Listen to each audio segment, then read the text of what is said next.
Boa tarde, pessoal. Estamos ao vivo para mais um webinar do Embarcados.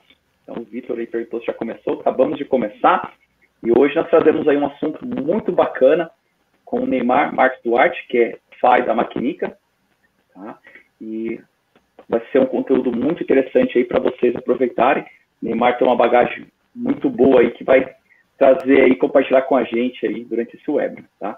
Então, só lembrando aqui que esse webinar é patrocinado pela Maquinica, junto aí com os parceiros Quectel e Telit, tá? Então, eles vão trazer aí as soluções de conectividade para IoT, focando aí em LTE CAT-M1 e LTE Narrowband IoT, tá? E o Neymar vai trazer as vantagens, desvantagens, roadmap aí das operadoras no Brasil.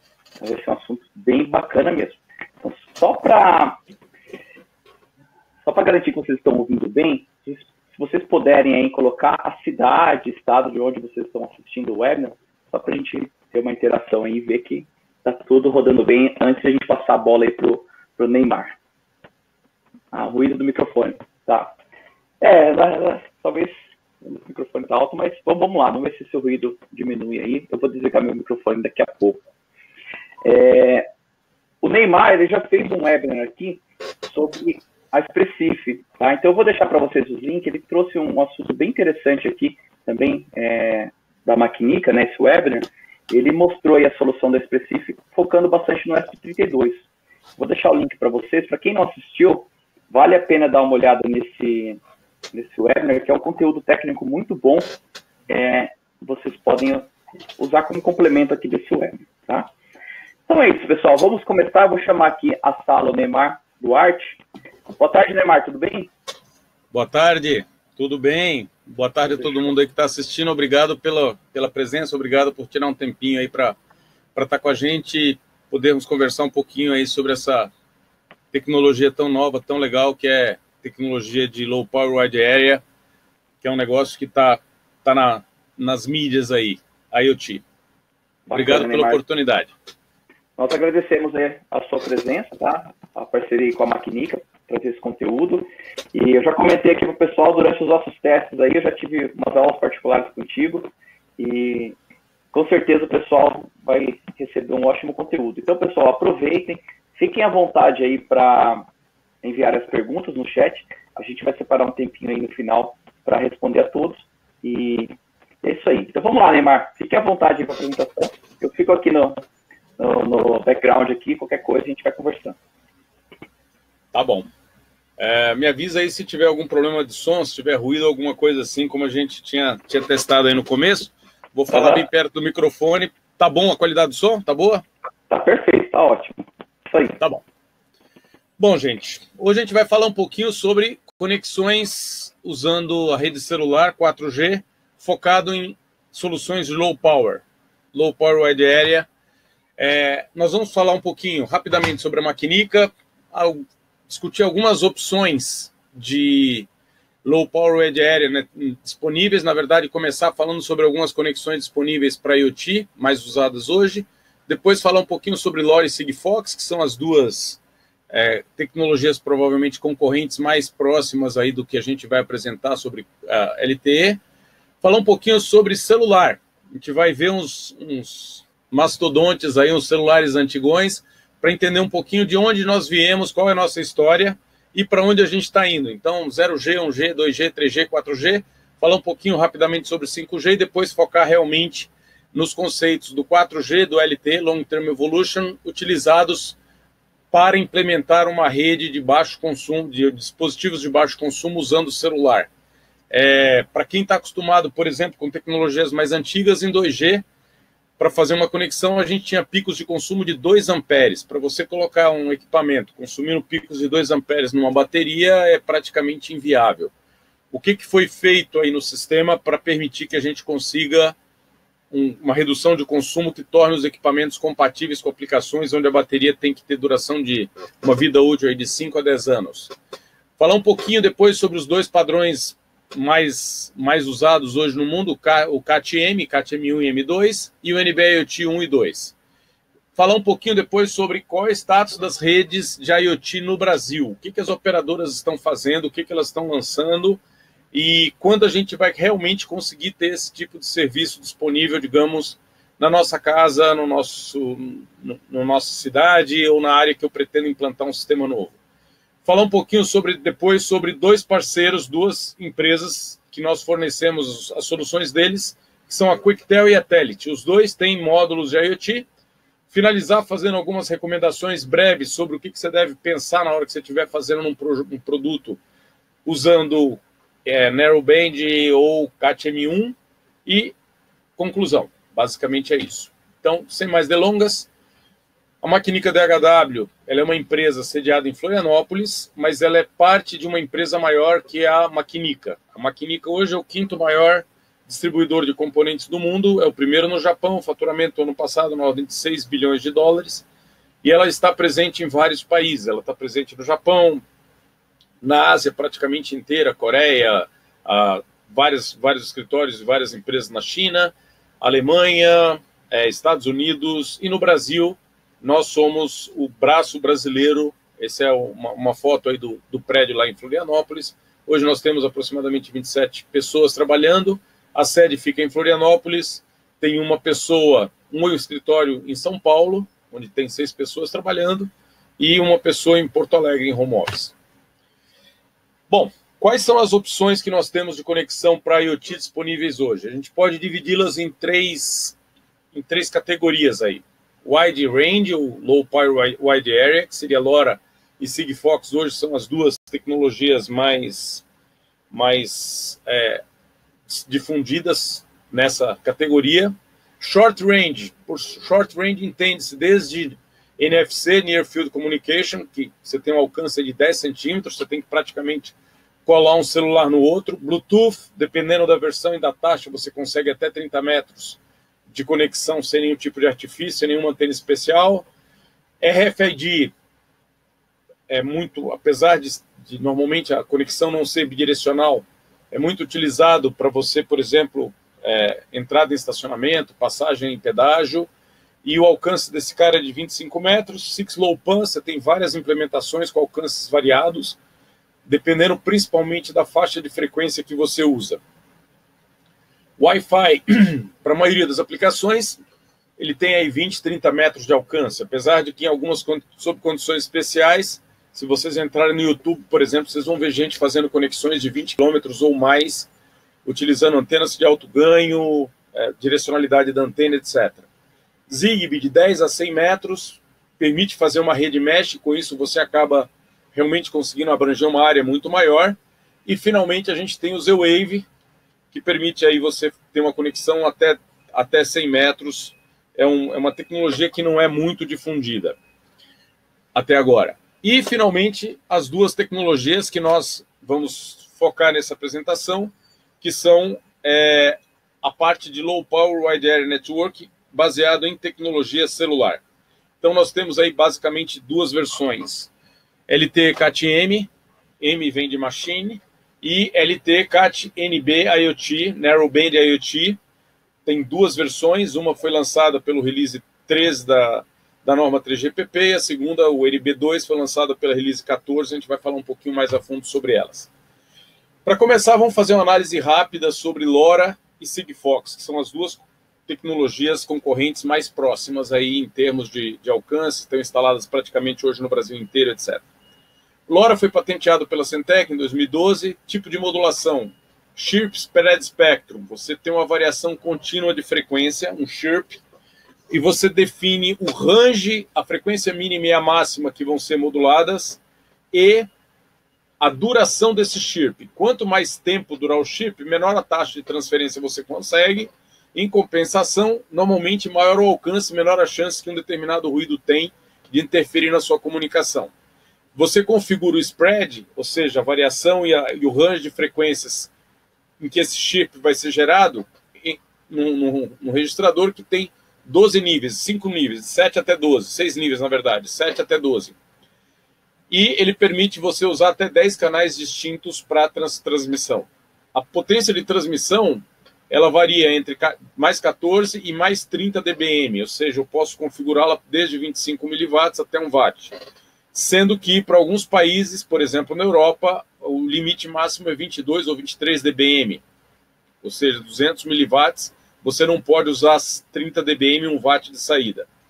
O budget do link, ou seja, a relação entre a potência transmitida e recebida, levando em conta a sensibilidade do receptor, que é muito alta, exatamente pelo tipo de modulação que é usado, você consegue um budget do link entre 155 até 170 dB, dependendo da potência que você transmite e da sensibilidade do receptor. Qual o tempo de bateria que eu vou esperar para uma aplicação dessa? Aí entra uma questão complicada, entre aspas, que é quanto realmente de dados você vai precisar transmitir e receber ao longo, por exemplo, de um período de tempo, um dia, uma hora, um mês e assim por diante. Em geral, para uma aplicação típica, você tem entre 5 e 10 anos de vida útil da bateria. E eu tenho dois modos de operação, bidirecional, half duplex, com frequência variando entre... Eu tenho um modo de operação bidirecional, half duplex, ou seja, eu consigo receber dados, e a taxa de transferência, dependendo do setting que eu fizer para o spread, ele varia entre 250 bits por segundo até 50k bits por segundo. E a banda que eu uso pode ser uma banda de 250 ou 125 kHz, dependendo do país aonde eu estiver trabalhando. Uma outra coisa interessante sobre LoRa, ele tem FEC, ele tem a parte de correção de erro embutido, ou seja, o próprio padrão já especifica qual o Forward Error Correction, o algoritmo de correção de erro que você vai usar, e ele tem criptografia, AES-128, ou seja, os dados que passam na rede já têm segurança pela própria especificação da rede. Qual é o modelo do dispositivo? Primeiro ponto, você pode conectar até 100 mil dispositivos por ponto de acesso. Eu posso ter todos eles transmitindo e recebendo o tempo inteiro? Não. Eu vou ter que fazer algum esquema. À medida que eu vou aumentando o número de pontos, eu tenho que reduzir a taxa de transferência deles, ou o intervalo de transmissão entre eles. O tamanho máximo do payload é de 243 bytes. Eu não tenho limite de transmissões ou de recepções por dia, ou seja, eu posso transmitir e receber quantos dados eu quiser. Tem segurança AES-128. Eu consigo mudar o data rate, ou seja, eu consigo reconfigurar, mudando os parâmetros de configuração de spread, para que a taxa de transferência varie entre desde 250 kbits por segundo, 250 bits por segundo, até 50 kbits por segundo, 50 mil bits por segundo. E eu tenho um sistema de localização também já embutido no LoRa. Como é que funciona a LoRaWAN? Quando eu quero conectar dispositivos LoRa numa internet, normalmente você vai ter que usar algum gateway. O gateway ele vai fazer o quê? Ele vai fazer a conexão entre os sensores, que são os módulos que geram dados, e o gateway que vai fazer vai receber esses dados, montar um pacote e entregar esse pacote numa rede. E essa conexão com a rede pode ser feita por Wi-Fi, por Ethernet, por celular ou qualquer outra fibra ótica, o que você tiver de comunicação entre esse módulo e o restante do mundo. Os gateways são necessários para fazer a conexão entre LoRa e a internet. Por quê? Porque no LoRa eu consigo criar uma rede mesh onde os dispositivos só falam entre si, não precisam falar com mais ninguém, entre aspas.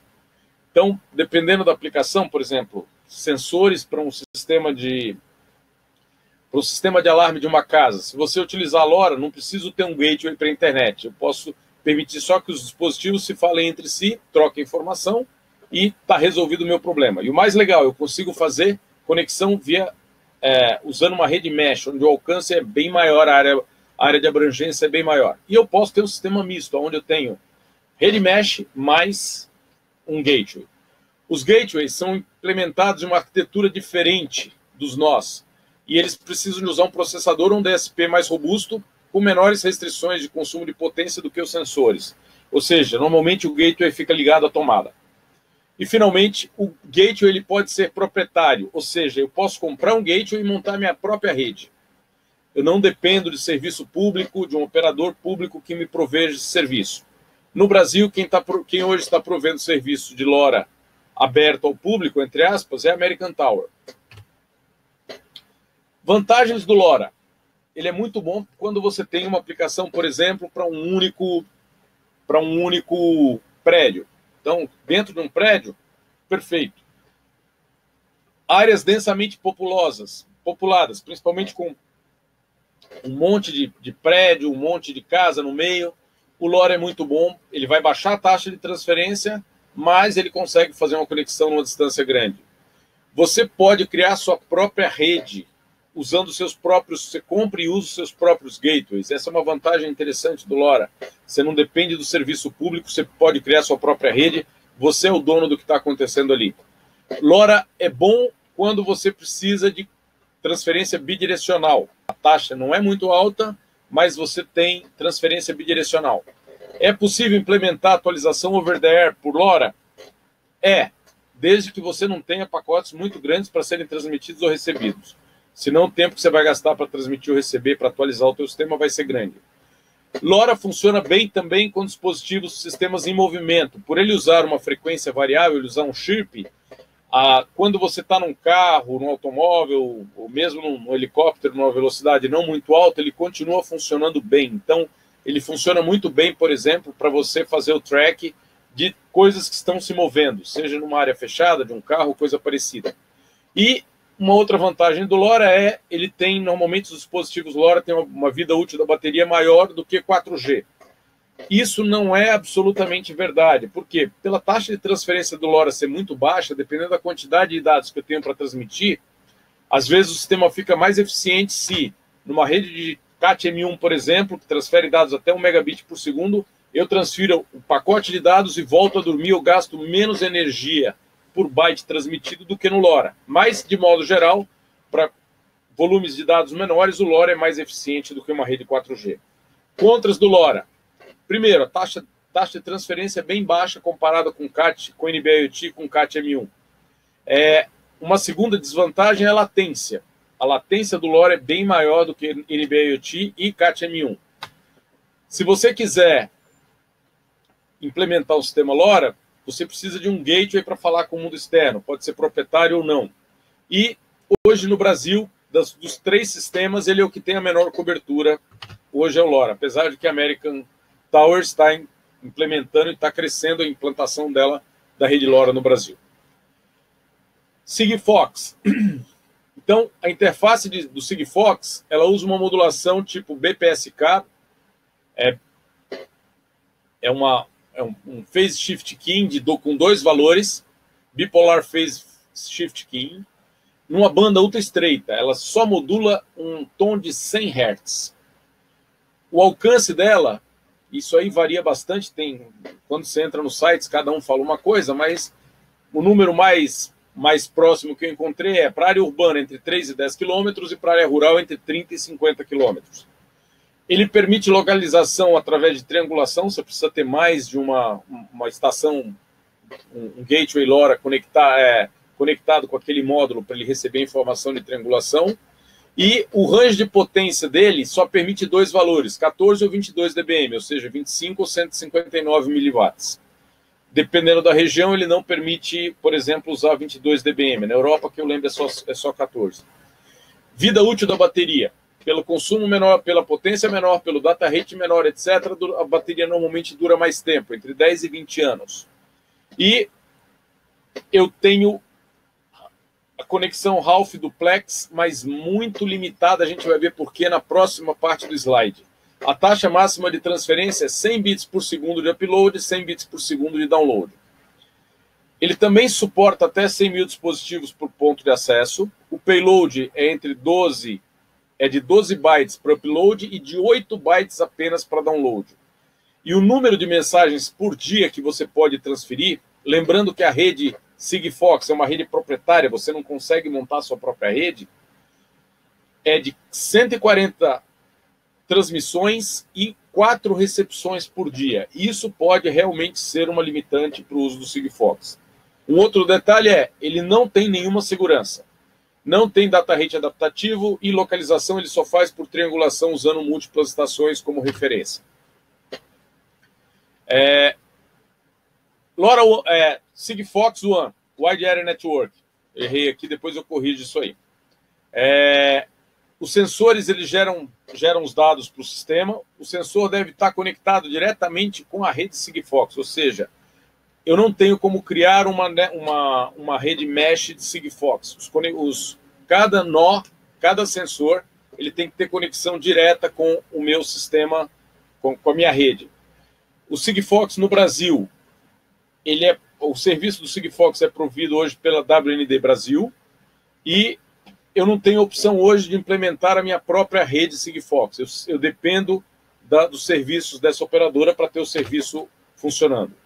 Principais prós do Sigfox: baixo consumo para a mesma quantidade de dados transmitidos, menor até do que o LoRa.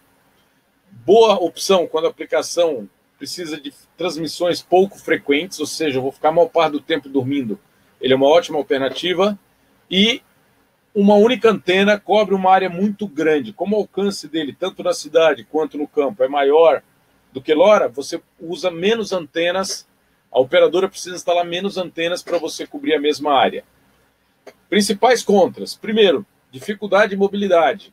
Não foi projetado para mobilidade. Então, se você colocar isso aí num caminhão, num carro andando, ele não vai funcionar. Segundo, depende da rede Sigfox da WND Brasil para que ele opere. Você não tem controle sobre isso. Você tem um limite no número de transmissões por período de tempo. Por contrato, você não pode mandar ou receber dados na hora que você quer, e o número de transmissões e recepções que você pode fazer por dia é pequeno. Dado que um pacote é de apenas 8 bytes de recepção e você tem 4 recepções por dia, esquece update over the air para LoRa, para Sigfox, aliás. Você não consegue fazer update over the air para Sigfox. Você demoraria meses para receber os dados que você precisa para fazer a atualização. Toda a infraestrutura é gerenciada e o dono dela é a Sigfox ou subsidiárias da Sigfox. Você não tem controle, não tem operadoras independentes fornecendo esse tipo de serviço, como a gente vai ver, por exemplo, que a gente tem no caso do CAT-M1 e do CAT-NB-IoT, que você tem praticamente todas as operadoras do Brasil, Vivo, Claro, a TIM e a Oi vão fornecer o serviço. Aqui não, você só tem uma, e se ela não estiver presente onde você precisa, você não tem o serviço. E tem uma cobertura hoje no Brasil relativamente pequena, 106 milhões de habitantes. Ela pega principalmente os grandes centros. Tem um site onde eles mostram a cobertura do Sigfox hoje no Brasil, e se você olhar, o Brasil inteiro está praticamente sem cobertura. Você só pega em torno dos grandes centros. A previsão deles, até o final do ano, é aumentar a cobertura para 150 milhões de habitantes. Vamos dar uma olhada na história do celular. Antes do celular, vamos dar um passo atrás e ver como é que funciona, como é que evoluíram as telecomunicações ao longo do tempo. O primeiro sistema de telecomunicação à distância desenvolvido foi por Samuel Morse em 1838. Ele esperou a bateria ser desenvolvida, o relé ser desenvolvido, a bobina ser desenvolvida, para poder desenvolver um sistema eficiente de transmissão de dados à distância. O interessante é que ele funcionava só com um fio. Você usava o terra como o segundo polo, entre aspas, do fio. A seguir, em 1876, Alexandre Graham Bell criou o primeiro telefone, considerado o primeiro telefone realmente funcional. Mesmo antes de Morse, tiveram também algumas opções, entre aspas, de telegrafia, algumas baseadas em eletricidade estática, outras em sistemas mecânicos com vários não só zeros e uns, entre aspas, ou seja, Mark Space, mas com outros níveis, entre aspas, de transmissão, mas todos eles acabaram sumindo por causa do melhor desempenho que o Samuel Morse conseguiu criar o código Morse e criar um sistema realmente eficiente. Depois vem o rádio. O Marconi desenvolveu o rádio e fez a primeira transmissão em 1899. Essa foto aí é de uma pessoa fazendo uma transmissão de rádio em 1901, 3 anos só depois dele, um grupo de pessoas fazendo transmissão em 1901. Depois veio a televisão. As primeiras televisões elas eram mecânicas. E primeiras tentativas foram em 1925. Em 1941 foi criado o primeiro padrão de TV, que foi o padrão americano, e que funcionou até pouco tempo atrás. Ainda hoje se encontram TVs funcionando nesse padrão. Depois veio a televisão colorida, aí na década de 60, final da década de 60. E a última tecnologia que eu gostaria de ressaltar é a internet, que é a base hoje de toda a transferência de dados praticamente em todos os sistemas do mundo, inclusive no 4G.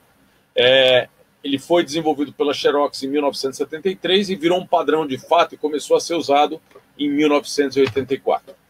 E os celulares, qual é a história deles?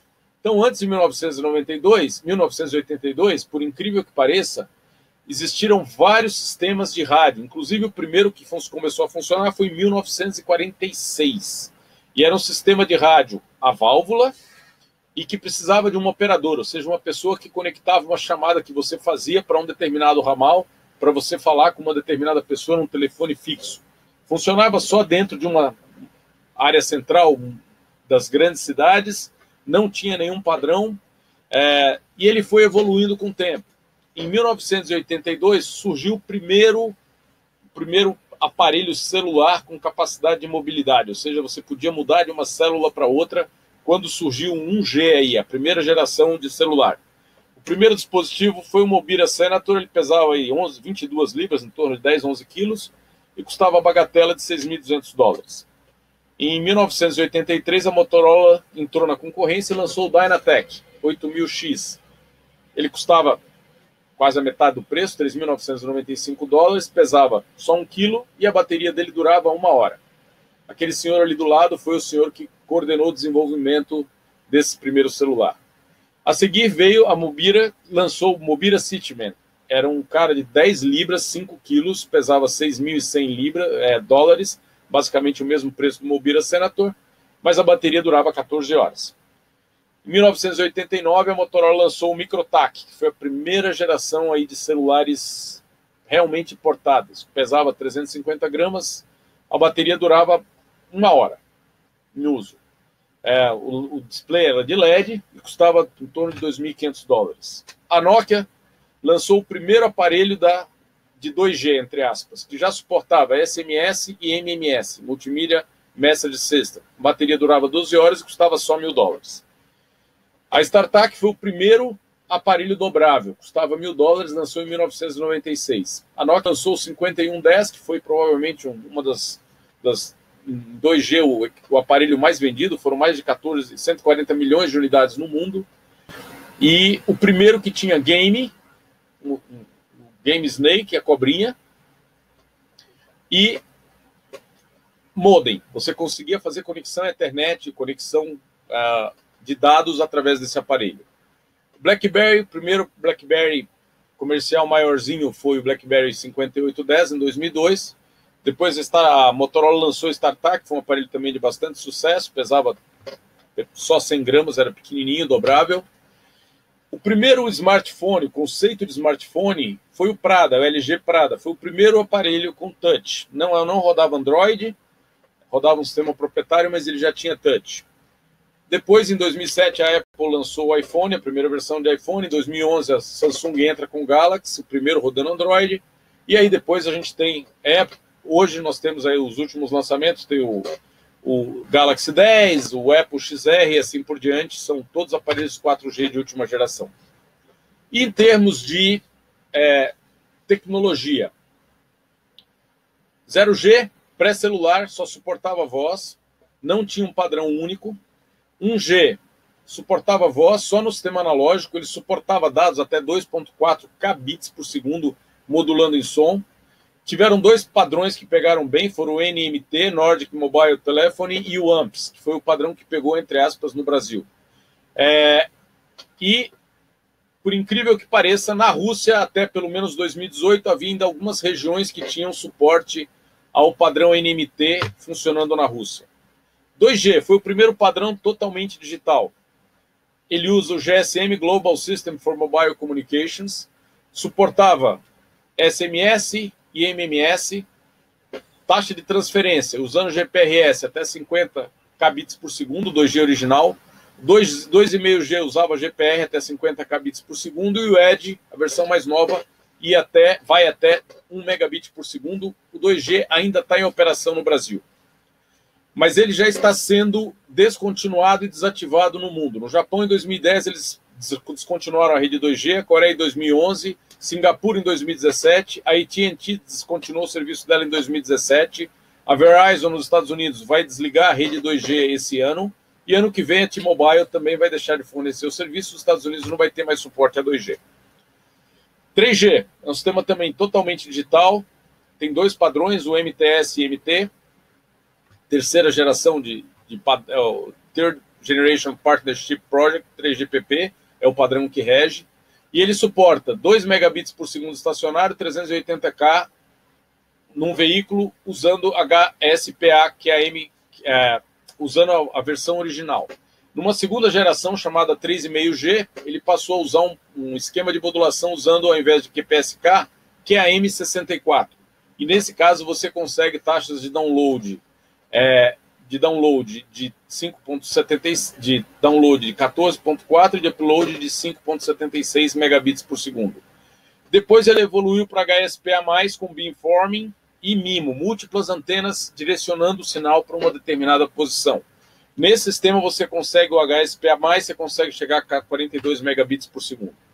Finalmente veio o 4G, onde a gente tem um sistema completamente digital, não tem mais suporte a voz diretamente, você só consegue voz usando VoIP, Voice over LTE, suporte IPv4 e IPv6 na parte de transferência de dados, e usa os padrões IMT e TUR. Eu tenho basicamente hoje aí algumas taxas de transferência possível. Para uma estação estacionária, ele chega a 1 gigabit por segundo ou 100 megabits por segundo para um veículo em movimento, mas ele pode chegar a taxas muito mais altas com agregação de banda, ou seja, você usa várias conexões simultâneas para ter uma banda maior. E, finalmente, a próxima geração, o 5G, também é totalmente digital. A norma que vai reger vai ser o 5G-NR. E você tem algumas taxas de transferência. Para taxas de transferência sub-giga, as mesmas taxas de transferência para 4G. Para taxa de transferência usando frequências acima de 6 GHz, a taxa de transferência pode chegar até 34 gigabits por segundo usando MIMO, beamforming, etc. Ele ainda vai ter algumas coisas adicionais, como Enhanced Mobile Broadband, ou seja, você tem uma conexão mais confiável em banda larga quando você está em movimento. Para você permitir fazer uso de conexão em veículos autônomos, ele vai também implementar um outro sistema chamado Ultra Reliable Low Latency Communications, que vai permitir você fazer transferências em taxas muito altas, com segurança em dispositivos em movimento. E Massive Machine Type Communication, para IoT, onde a ideia nesse caso é você ter muito mais conexões por nós do que você pode ter hoje. Só para ter uma ideia, em NB IoT hoje você pode ter 1 milhão de conexões de dispositivos conectados por célula. E a ideia do 5G é ter um número maior do que esse. O que é o 4G? Long Term Evolution, o padrão. Ele foi definido pelo 3GPP, tem algumas categorias diferentes para data rates diferentes, suporta até 100 megabits por segundo para aplicação em movimento e 1 GB estacionário por conexão. Para altas taxas de dados, acima de 100 megabits, você usa MIMO e beamforming. E você pode usar agregação de links, até 8 links, para montar uma única interface. Uma outra coisa que eles introduziram foi QAM de ordem mais alta. No 3G ele chegava a 64, agora eu tenho um QAM 256, ou seja, cada símbolo que eu transmito dentro de uma banda de 20 a 100 MHz, ele codifica 8 bits. São 256 símbolos. E ele também tem a parte de correção de erro. Ele usa um sistema de correção de erro melhor do que os anteriores. Aqui uma visão rápida sobre as categorias de 4G. Categoria 0 até 1 megabit, categoria 1 até 10 mega, 2, 50 mega e 25, download, upload. As categorias vão de 1 mega até 3.900, 3.9 GB, usando 8 links simultâneos para dar um link e 8 links simultâneos para 15 de uplink, 8 links simultâneos chegando a 1.5 GB. Além disso, mais recentemente, na revisão 13 da norma 3GPP, foram introduzidas 2 categorias exclusivas para IoT, que é o que nós vamos falar hoje, CAT-M1 e NB1, NB2. CAT-M2 está previsto para release 14 e o NB2 já está na release 14 completo, já tem equipamentos que implementam o NB2. O que os dispositivos de baixo consumo têm de diferente em relação aos outros sistemas LTE? Primeiro, ele permite que um nó fique dormindo em Power Save Mode durante muito tempo, e esse tempo é negociado entre a torre e o dispositivo. E ele não descomissiona o dispositivo da rede, ou seja, o dispositivo continua logado, mas a rede sabe que ele está dormindo até a próxima conexão. Eu tenho uma redução significativa de consumo com o uso desse recurso. Ele é automaticamente gerenciado pelo módulo. Quanto maior o PSM, o Power Save Mode, menor o consumo de potência efetivo que eu vou ter. E mesmo durante o tempo de PSM, se o módulo precisar em algum momento mandar algum dado, ele consegue, emitindo uma mensagem pelo canal de controle, solicitando que a estação ceda um período para ele transmitir e receber, e aí ele consegue fazer a transferência dele nesse período. O ponto é, isso leva tempo, a latência é maior do que se eu esperar o final de um Power Save Mode, de um período de Power Save Mode. Quando o período de Power Save Mode terminar, o módulo ele tem um certo tempo para entrar, se comunicar com a rede e dizer: eu estou dormindo, eu estava dormindo, estou aqui ainda. Se ele perder algumas conexões dessa no final de um PSM, a rede descomissiona esse módulo e ele tem que ser recomissionado, gastar tempo, energia para se logar novamente na rede. Além do PSM, eu tenho mais dois modos de redução de consumo. O primeiro é o DRX, Discontinuous Reception. O que é isso? Ele permite que o sistema fique dormindo, entre aspas, em Power Save Mode durante a recepção, durante algum tempo.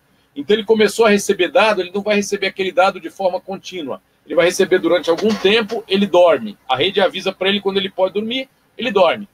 Depois de um certo tempo, ele acorda, continua recebendo.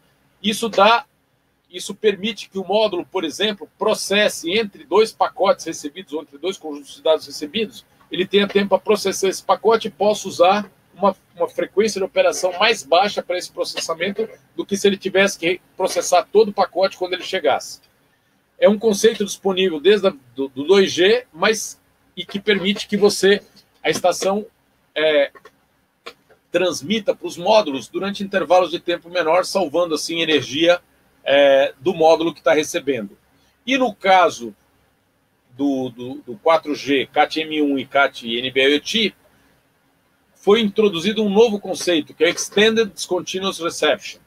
Ou seja, ele permite que o período de recepção ele possa ter intervalos maiores entre dois pacotes recebidos para que o módulo demore mais, possa gastar mais tempo processando. Com DRX, cada pacote ele é transmitido num intervalo de aproximadamente 1,28 segundos.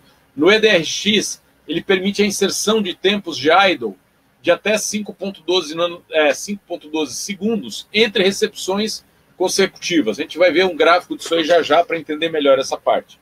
E uma vez que o dispositivo pode ficar dormindo, tanto durante o PSM quanto durante a parte de recepção, ele acaba permitindo que eu tenha um consumo de potência extremamente baixo. De fato, para a mesma quantidade de dados transmitido e recebido, ele pode ser menor até do que o Sigfox e do que o LoRaWAN.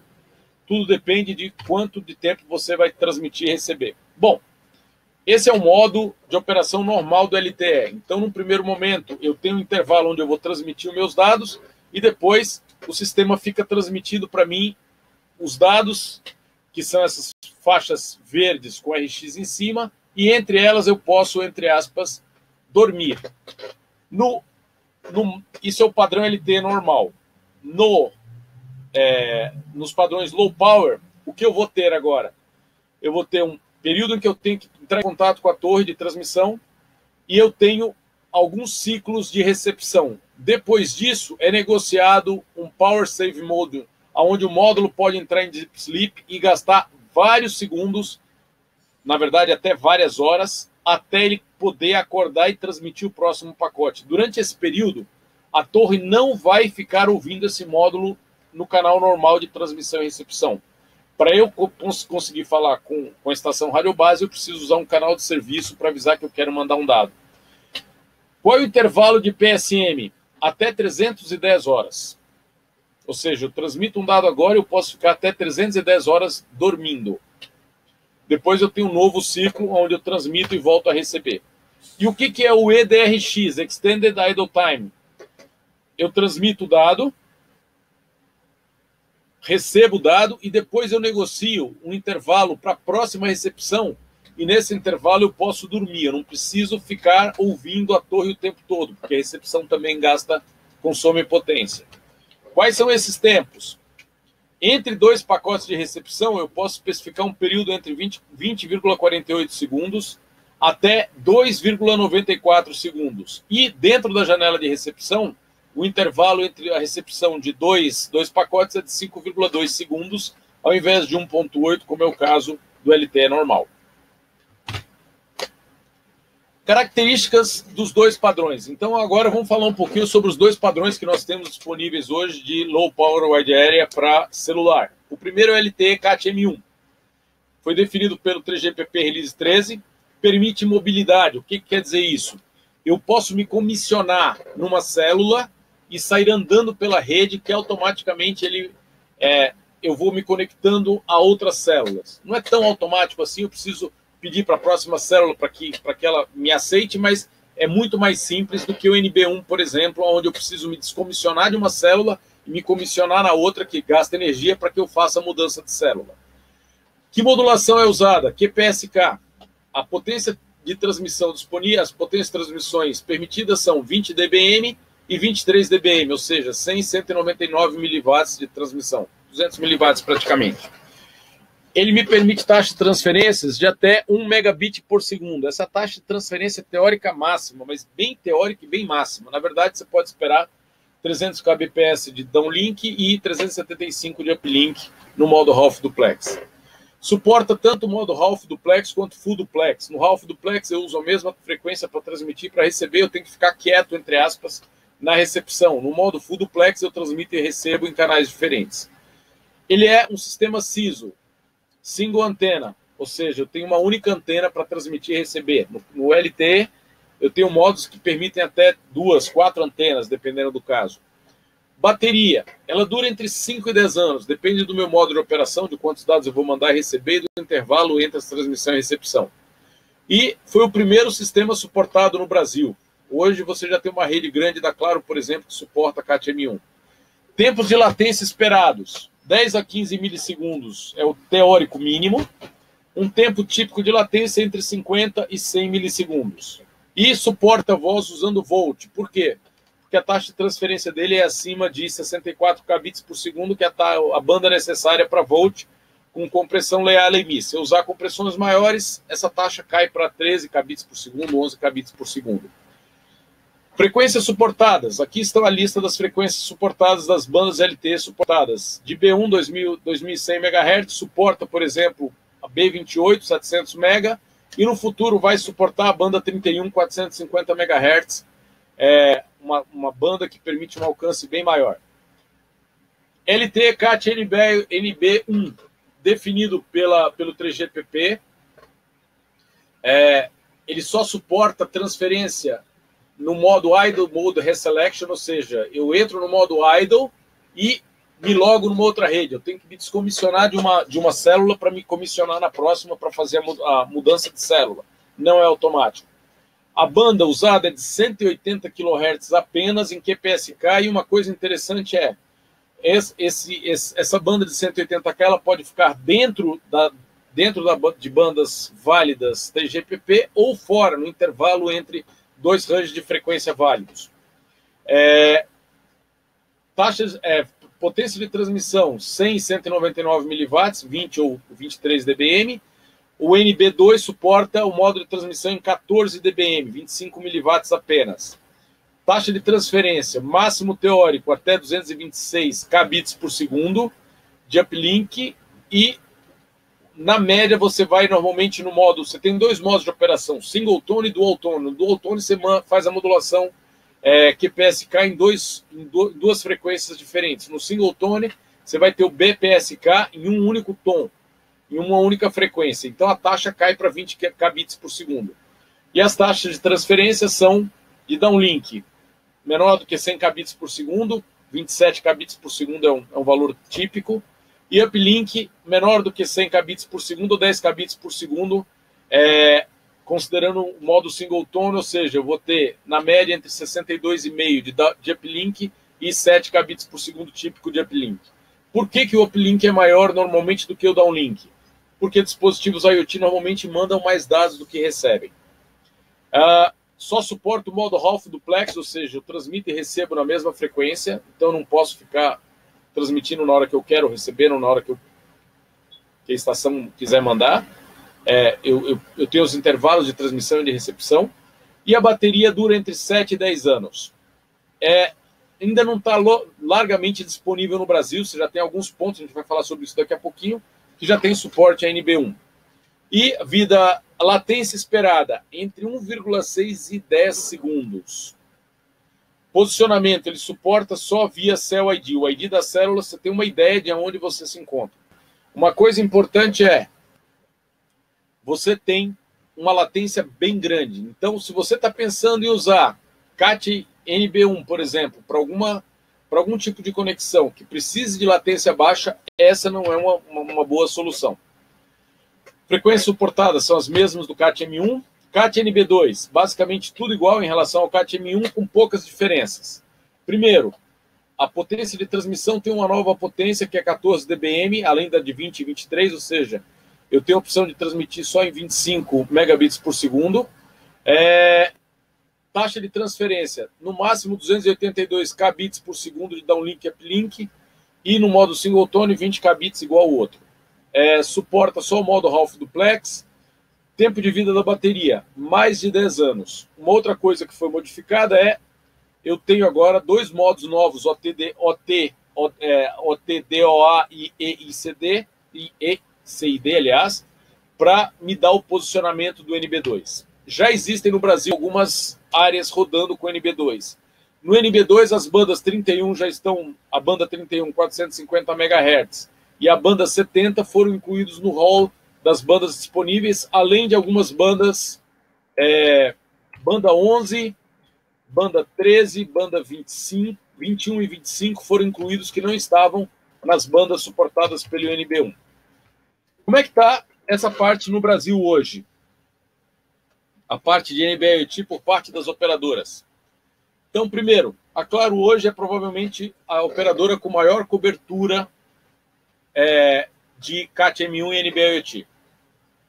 Tá? Ela cobre hoje 60% da infraestrutura dela, já suporta CAT M1, e a ideia a meta dela é chegar a 80% de cobertura da rede da Claro até o final do ano, com liberação também de NB1 e NB2. Narrowband está sendo suportado hoje em alguns pontos específicos, Campinas, Faria Lima, região de Faria Lima aqui em São Paulo, por ficar próximo da Qualcomm, e Santa Rita do Sapucaí. A Vivo, o foco da Vivo é usar a banda 31, 450 MHz, para oferecer o serviço móvel para a agricultura. Ela também tem bastante investimento aí em 700 MHz, que são bandas com frequência mais baixas e permitem você ter um alcance maior. Ela tem uma parceria com a Huawei para a implementação do sistema dela, e um outro investimento que ela está fazendo é no eSIM, ou seja, o SIM card eletrônico. Você não precisa mais de um chip. Isso facilita a entrega e a disseminação do serviço sem você precisar ficar comprando chip, colocando no aparelho. Aquilo pode dar problema, tem problema de contato, etc. Hoje, a Vivo diz que tem mais de 8 milhões de usuários com aplicações machine to machine na rede dela. A TIM, o foco dela é em 700 MHz, para oferecer serviços em áreas grandes. A primeira operadora a oferecer o serviço de IoT com NB1, em parceria com a Ericsson e com o Instituto Nacional de Telecomunicações. Eles testaram em Santa Rita e estão aptos hoje para oferecer essa tecnologia para mais de 1.000 cidades no Brasil.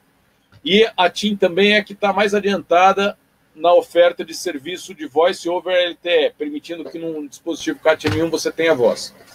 A Oi, devido às condições financeiras dela, ela vem passando por problemas financeiros há algum tempo, é a que fez o menor investimento na parte de IoT.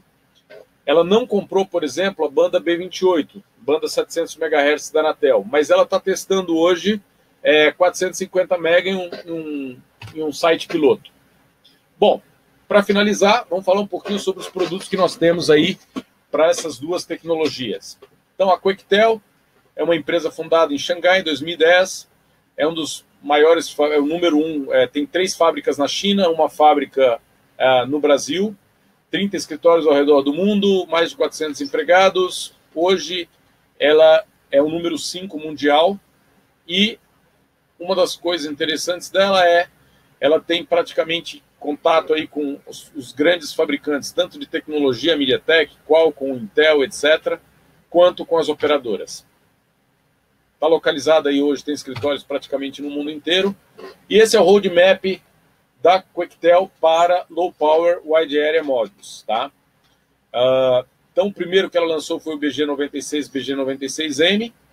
E esse ano ela está começando a lançar a série BG95 e BG66. No 95 tem algumas versões diferentes, a gente vai falar rapidamente sobre cada uma delas. BG96 suporta CAT-M1, NB1, Narrowband IoT, e para ser compatível com o legado, ela também dá suporte a eGPRS 2G Quad-Band. O detalhe é, quando você entra no modo eGPRS Quad-Band, você tem um consumo bem maior do que você teria se tivesse só a conexão via 4G. Então é bom quando você estiver fazendo um projeto, você levar isso em consideração. Protocolos que ela suporta. O interessante é que além do PPP, TCP, UDP, SSL, etc., ela suporta diretamente por comandos AT, MQTT. Interfaces, ela tem SIM card, USB e 2C, dependendo da PCM e assim por diante. E uma coisa interessante, ela tem suporte a VoLTE. Esse módulo tem suporte a VoLTE, Voice over LTE. Região global, ela funciona praticamente em todas as bandas do mundo inteiro, no Brasil, inclusive, Quad-Band, as 4 bandas suportadas no Brasil. Principais características, CAT-M1, NB1 e GPRS, o tamanho dele é pequeno, 26 por 22 milímetros, 2,3 milímetros de altura. Consumo de potência, 10 microamperes em Power Save Mode, 1,2 em Sleep, entre o Extended DRX, 15 miliamperes em Idle e 205 miliamperes quando ativo e transmitindo a 23 dBm. Eu posso reduzir a potência de transmissão para 20 dBm e ele cai praticamente aí pela metade. Suporta que modos, que interfaces? LT, CAT-M1, NB1, eGPRS e GPRS. Módulo CAT-NB2, NB-IoT geração 2, o BG95G. É uma versão global, ele não tem fallback para 2G, ou seja, ele só suporta 4G. Trabalha com tensão de alimentação 3V6 típica. Chipset, é um chipset da Baldica 150. Ele trabalha em multibanda 698, 960, 1695 e 2108, B1, B3, B8, B5, B20 e B28. O modo de modulação dele tem os dois modos, single tone e dual tone. No single tone, ele tem downlink de 25K e uplink de 15K. No dual tone, no multitone, ele tem 25K de download e 54K de upload. Tá? E o consumo de corrente, no modo Power Save Mode, é só de 3 microamperes. No Idle IDRX, 2 miliamperes. Transmissão, e aí para cada banda ele tem um consumo diferente. 220, 280, 130, 60, 60, no modo só de recepção. Como é que eu uso esses números na hora de calcular a vida útil da minha bateria? Eu tenho que identificar em que modo eu vou operar e quanto tempo eu vou ficar transmitindo e recebendo para calcular o consumo do meu sistema. Ele é baseado no... eu tenho interface, por exemplo, com o Cloud Pipe da Huawei, comunicações user-friendly, tem OpenCPU, eu consigo criar programas e rodá-lo dentro do módulo, no processador do módulo, e eu também posso trabalhar com ele com links de downlink de até 60 kbps e 100 kbps no modo Extend, só que daí o consumo é maior. E uma coisa bem interessante, ele suporta DFOT, ou seja, Differential Firmware Update Over the Air, tá? Delta Firmware Update Over the Air. Ele tem memória disponível interna para permitir a atualização remota. Assinatura digital. O BC95N, então ele suporta bem mais bandas, é um módulo NB1 que suporta a banda 31 também. O que é a banda 31? 450 MHz.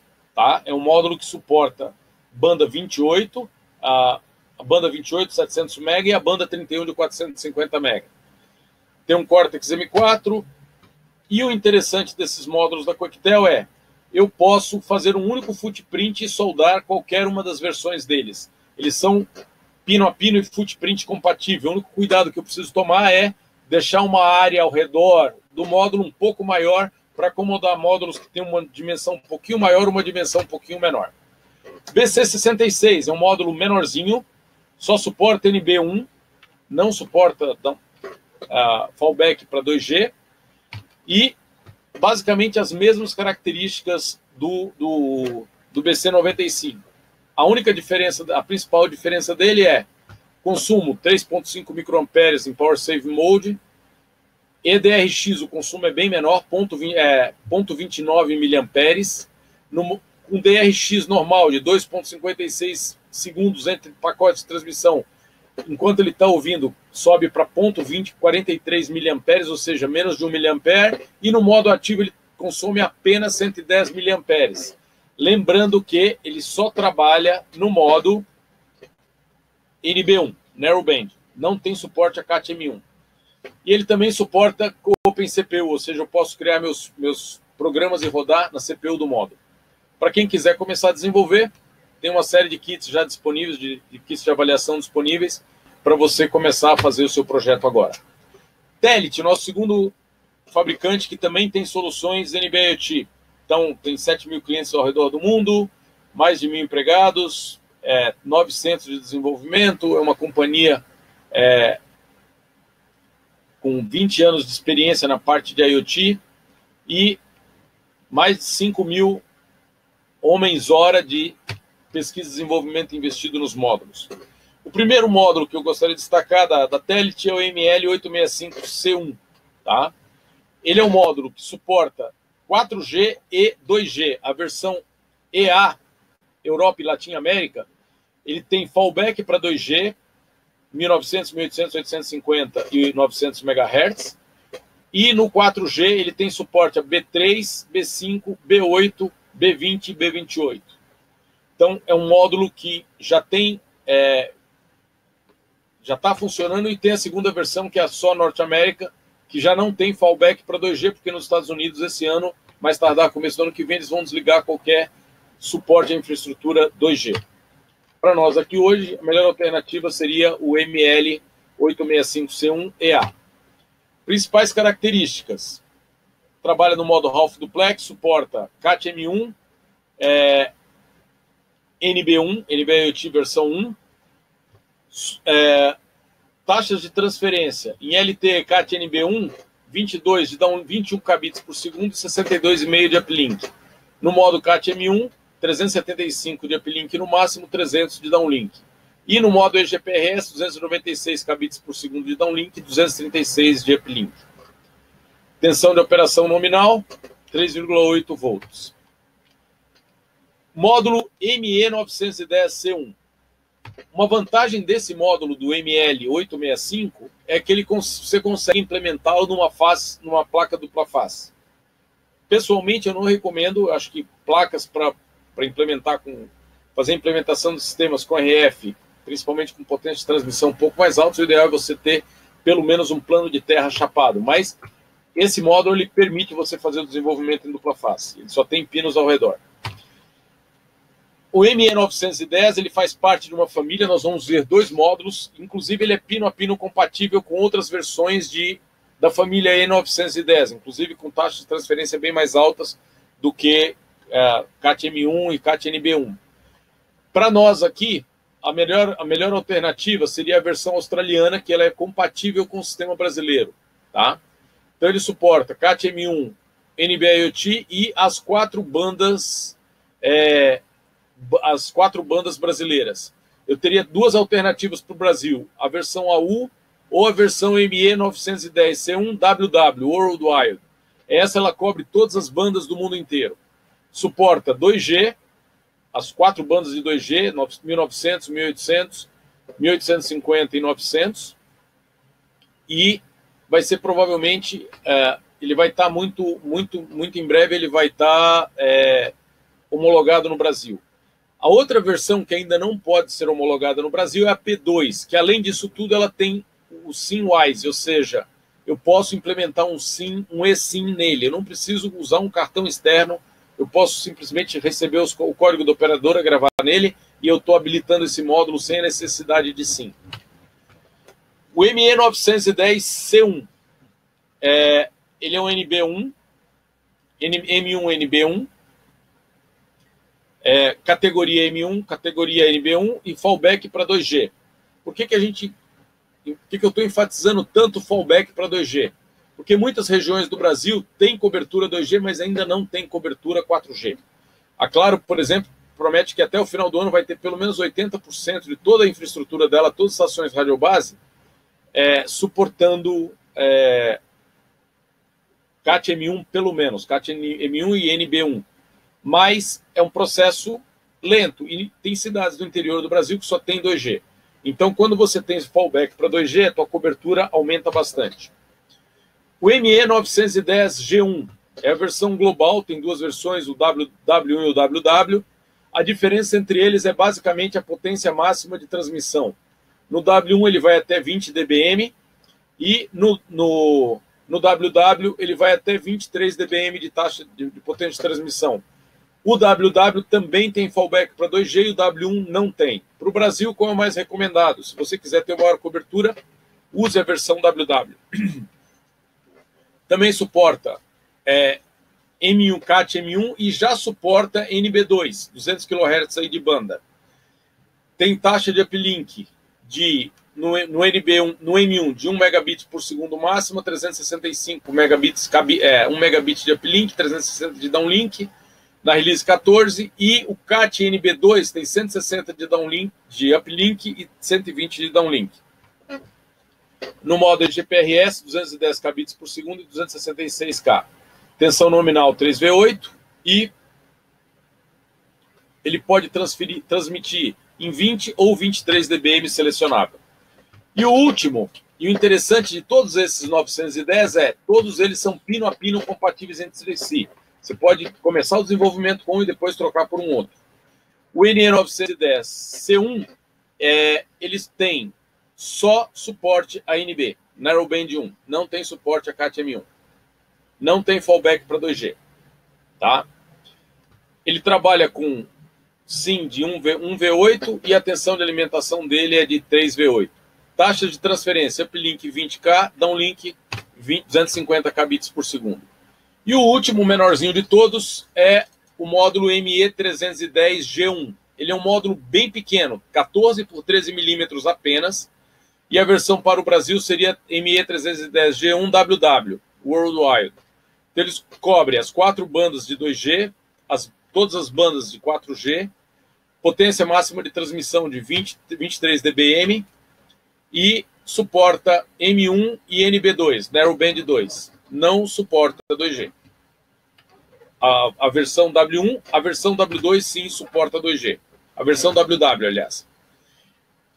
Trabalha também com 3V8, 20 dBm de potência de transmissão ou 23 dBm. Para finalizar a apresentação, eu gostaria de dar algumas recomendações quando você estiver desenvolvendo um projeto para IoT. A primeira é relacionada ao software. Primeira, implemente algum sistema de atualização over the air, OTA. Se você não tem como atualizar remotamente o seu hardware, você pode ter um problema grande, principalmente quando o teu parque instalado aumentar.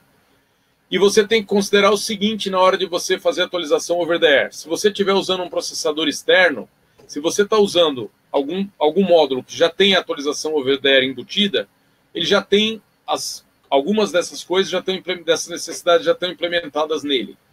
No caso de um processador externo, primeiro, garanta que você tenha no processador memória disponível para você baixar todo o pacote para atualizar o sistema. Atualizar e validar. Segundo, a atualização over the air preveja tanto para o firmware, para o firmware do módulo, quanto para o firmware do processador. Se você não fizer previsão para isso, você vai ficar capenga, entre aspas. Você vai atualizar um e não vai permitir a atualização do outro. E você pode ter problema. Em alguns casos, alguns sinais especiais no módulo precisam ser acionados para ele entrar no modo de atualização. Considere pinos de I/O que sejam necessários no seu sistema para que você consiga fazer essa atualização. Não adianta nada colocar só, por exemplo, uma interface TX-RX sem controlar alguns pinos de I/O que muitas vezes sejam necessários para iniciar o modo de atualização do módulo. E, finalmente, se possível, implemente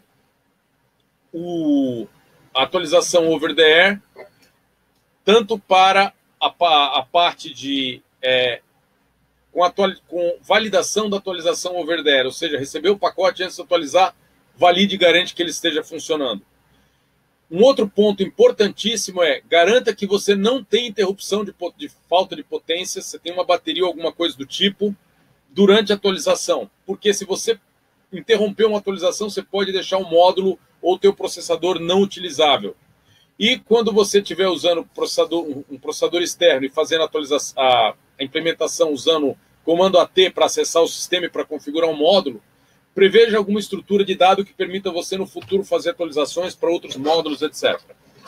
Algumas considerações referentes à parte de potência.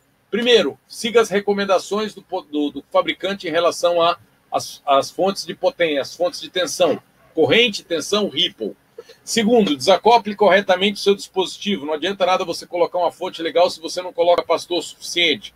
Eu já vi vários sistemas onde a pessoa colocou poucos capacitores. Em algumas situações onde ele precisava de uma potência alta de transmissão, estava no local mais distante, o módulo falhava. Sempre que possível, use uma boa antena externa. Chip antena e label antena, normalmente ela tem um desempenho pior do que uma boa antena externa. Quando você estiver usando baterias, selecione e especifique corretamente essa bateria. Cuidado principalmente com a impedância interna da bateria. Use uma bateria que tem impedância interna baixa para te entregar a potência que você precisa. Se você estiver usando um conversor DC-DC bulk ou boost externo, considere que esse conversor ele vai ter impacto na vida útil da bateria. Se você estiver usando bateria mais um conversor, escolha conversores com baixa perda, senão uma parte grande da energia da tua bateria vai ser perdida, dissipada só pelo conversor. Se possível, isole com filtros Pi, LC, os VCCs diferentes do módulo. E após a filtragem, coloque a quantidade correta de capacitores para desacoplar aquele sinal. Por quê? O processador gera ruído que interfere na parte de RF, o RF pode gerar ruído que interfere no funcionamento do processador. O ideal é você isolá-los com filtros PLC, um ferrite BID e 2 capacitores. Quando estiver usando bateria de lítio-íon, não se esqueça de desacoplar, de colocar um bom capacitor de desacoplamento na cara da bateria para segurar a potência caso você tenha um pico de corrente mais alto. E a última recomendação é, quando você estiver usando módulos que tem um fallback para 2G, lembre-se que em 2G ele tem picos de consumo de 2 amperes. Você tem que ser capaz de fornecer essa corrente para ele, mesmo que a potência média seja bem mais baixa. 300, 400, 500, 600 miliamperes, mas ele gera picos de 2 amperes de consumo. E, finalmente, na parte de layout, use pelo menos um ground fechado em toda a placa. Se você estiver usando antena on-board, tem que deixar um recorte para a antena, óbvio. Se possível, não use dupla face, use mais faces, use uma face só para a terra e uma face só para a parte de potência, distribuição das tensões. Use recortes de plano ao invés de trilhas para fazer a distribuição de potência, principalmente sinais de corrente mais alta. E se tiver que usar uma trilha, use uma trilha larga, não uma trilhazinha fina. Cuidado com acoplamento com antena, porque ele deve ser feito, se ele não estiver sendo feito na placa. Um acoplamento ruim com a antena vai causar redução na taxa de transferência e no alcance. O que é acoplamento da antena? A maioria dos sistemas eles têm um filtro Pi LC interno no módulo que te entrega num pino de I/O, considerando que ali eu vou ter uma antena de 50 ohms puramente resistiva. Normalmente, quando você tem uma antena, você, pegando a especificação da antena, ela tem componente resistiva e tem componentes capacitivas ou indutivas associadas. Você vai precisar de um outro filtro Pi externo para fazer esse acoplamento. Garanta que você faça um bom acoplamento. Se você usar simplesmente o pino de saída e ligar a antena, você pode ter perda de potência, perda de sensibilidade e de taxa de transferência. Coloque os capacitores de desacoplamento próximos do módulo. Use apenas capacitores de valor alto, mais afastados do módulo. Para capacitores de desacoplamento de valor baixo, 10 nano para baixo, coloque eles encostado no pino onde ele vai de potência que ele vai desacoplar. E finalmente, permita ao redor da tua placa uma área onde você não tenha nada a não ser ground nas bordas externas para evitar irradiação no teu sistema. Conclusão. Bom, a ideia foi fazer uma revisão rápida sobre as tecnologias de Low Power Wide Area Network disponíveis para tecnologia celular, e as principais características são baixo consumo de potência, custo baixo de comunicação. Se você pegar, por exemplo, os planos da Claro para CAT-M1 e NB, eles estão custando hoje menos do que tecnologias alternativas como LoRa e Sigfox.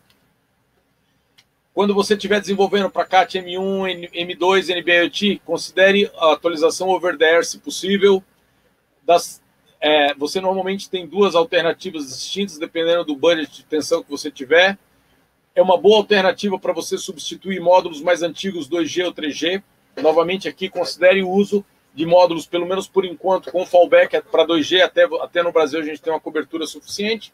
E, finalmente, está disponível hoje tanto os módulos quanto a rede, e temos opções tanto da Coquetel quanto da Telit para oferecer.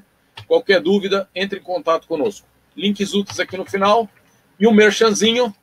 A Maquinica, entre outras coisas, ela fornece treinamento de tecnologia FPGA, online e ao vivo. Os próximos treinamentos, com 20 horas de carga horária, serão dias 15 a 19 de julho, a semana inteira, de sexta-feira, de segunda a sexta. Esse treinamento vai ocorrer nos horários das 13h30 às 17h45, e nos dias 24 a 28 de junho e 1 e 2 de julho, teremos o treinamento das 18h30 às 21h45. E para o treinamento, quem fizer o treinamento recebe, está incluído no custo do treinamento, um kit D10 Lite, um kit com uma FPGA Max 10. Bom, gente, era isso que a gente tinha para falar hoje. Muito obrigado. Passei um pouquinho do horário, desculpe, mas era o que a gente tinha aí para apresentar. Se tiver alguma dúvida, estou à disposição. Isso aí, Neymar. Perfeito, muito bom mesmo. Isso aí, galera. Falei para vocês que ia ser uma aula, foi uma aula muito bacana, e com certeza a gente vai usar o vídeo aí, vai ficar gravado, né, para a gente consultar. Neymar, temos algumas perguntas aqui. Vamos lá. Acho que a gente pode aproveitar e já responder para o pessoal aí. Então, o primeiro ponto aí, que eu acho que o Vitor começou lá atrás, perguntando se existiam módulos, né? Então você mostrou que existem módulos aí na Neuroblend. Vários módulos. E aí, complementando a pergunta do Vitor, teve uma pergunta do Arilson, perguntando se o módulo já é homologado. Alguns módulos já estão homologados, outros eles estão sendo homologados agora, tá? Então, o mais fácil é consultar a gente para ver quais módulos estão homologados, quais estão em processo de homologação. E alguns módulos, eu apresentei aqueles que realmente vão ser promovidos, entre aspas, no mercado brasileiro. Por quê? O custo de homologação de um módulo, ele é alto. Então, a ideia é não homologar todos os módulos disponíveis, principalmente num primeiro momento, módulos sem fallback para 2G. Por quê? Como eu tinha comentado, no Brasil você tem uma área grande ainda sem cobertura 4G no Brasil, mas que tem cobertura 2G. Então, num primeiro momento, a ideia comece o desenvolvimento usando um módulo com fallback para 2G. Ele tem consumo maior, ele custa mais caro, ele normalmente tem consumo de potência em stand-by maior, mas você garante cobertura. No futuro, à medida que o tempo passar e que forem sendo agregadas novas torres, novas herbes com suporte a 4G, aí sim você pode migrar para uma versão completamente 4G LTE, e nesse caso é só tirar um módulo e colocar outro no lugar, porque você sempre tem um outro módulo com o mesmo footprint, sem suporte a 2G e com consumo menor e com custo menor. Um outro detalhe é a questão do custo. Os que têm, por exemplo, só NB-IoT, eles hoje são os com custo mais baixo. Então, se você, por exemplo, tem uma aplicação que você garante que vai estar sendo sempre usada num local que tenha cobertura 4G com NB-IoT, coloca só o NB, porque daí você vai ter, além de tudo, um custo menor. Perfeito. Aí, aproveitando, perguntou se tem chips, módulos para fazer wearables, para vestir isso. Cara, os menores que Talvez. a gente tem, os menores que a gente tem são aqueles dois, tanto da Telit quanto da Quectel, você tem modelos bem pequenos. O da Quectel, o da Quectel seria um BC95, tem um tamanho pequeno, e da Telit você tem o ME310. Ele é o menorzinho de todos, tá? Mas ainda não tem algum módulo que seja assim super, hiper miniaturizado ou realmente focado no mercado de wearable. Eles podem ser usados, eles têm um tamanho pequeno, bem pequeno, exatamente focado nisso, mas ainda não tem nada, digamos, especificamente projetado para wearables. Legal. Teve uma pergunta do Arilson, mais voltada para o LoRa. Ele perguntou em relação a como é feito aí a geolocalização com LoRa. O que ele não sabe a posição exata. O que ele faz é pegar a torre, ela calcula o tempo de propagação, digamos, do módulo para a torre, pega a posição da torre e estima a posição do módulo. Você não tem... E ela funciona por triangulação, ou seja, você precisa estar conectado pelo menos a 2 torres para ter alguma ideia de onde você está. Se você tiver, à medida que você vai aumentando o número de torres com o qual você consegue comunicação, você vai melhorando aí a precisão. Mas não é uma coisa assim, não substitui um GPS. Tá. Mas o mesmo princípio pode ser feito com o Narrowband e o CAT-M? O CAT-M ele já tem, principalmente o NB2, ele tem um método um pouco melhor, mais preciso de localização do que o NB1 e o CAT-M também, tá? Então, com eles você tem uma precisão um pouco melhor, mas você não vai chegar nem de longe à precisão de um GPS. Se você precisar de precisão na localização, use um GPS. Ele vai te dizer a cidade onde você está, de repente o bairro, mas ele não vai conseguir dizer, ó, você está nesse ponto aqui na rua. Não. Perfeito. E aí, para finalizar, o Lucas perguntou em relação ao SIM card, se as operadoras vão trocar o SIM card, elas vão exigir que troque, ou dá para utilizar o SIM card já usado por 4G?